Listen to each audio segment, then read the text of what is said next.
अस्सलाम वालेकुम दोस्तों, कहिड़ा हाल? तो उम्मीद कयां थो ठीक ठाक हूंदा।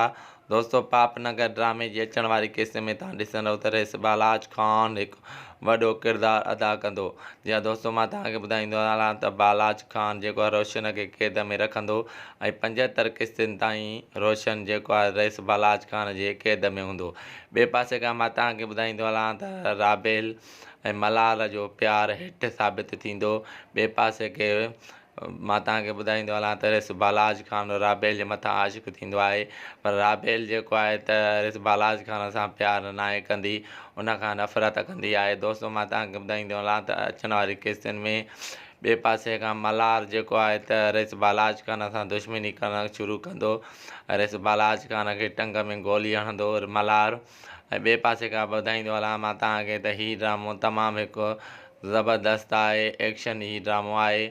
ऐं हीउ ड्रामो जेको आहे त हफ़्ते में 3 किश्तियूं हलणु शुरू थींदियूं ऐं साॻियूं वरी जेको 3 किश्तियूं हलंदियूं।